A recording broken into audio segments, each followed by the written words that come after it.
குழந்த வரம் வேணுங்கிறவங்க முதல்ல உங்கள் பெட்ரூமு தென்மேற்கு திசையில் இருக்கான்னு பார்த்துக்கோங்க.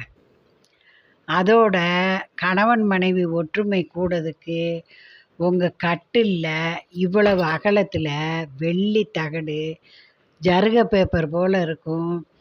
நீங்கள் பூஜை பொருள்கள் கடையில் கேட்கலாம். அதை வாங்கி உங்கள் கட்டிலில் செலோ டேப்பு போட்டு ஒட்டி வச்சுருங்க. கணவன் மனைவி ஒற்றுமை கூடும். உங்கள் படுக்கறை வாசலில் 2 மயில் இறக்க செலோ டேப்பு வச்சு ஒட்டி வைங்க.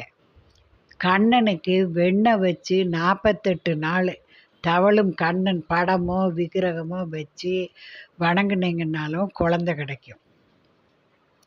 மருத இலைன்னு இருக்குது, அந்த இலையை தேடி பிடிச்சி விநாயகருக்கு இலை கூட பூவும் வச்சு கட்டி சாத்தினீங்கன்னாலும் குழந்தை வரம் கிடைக்கும்.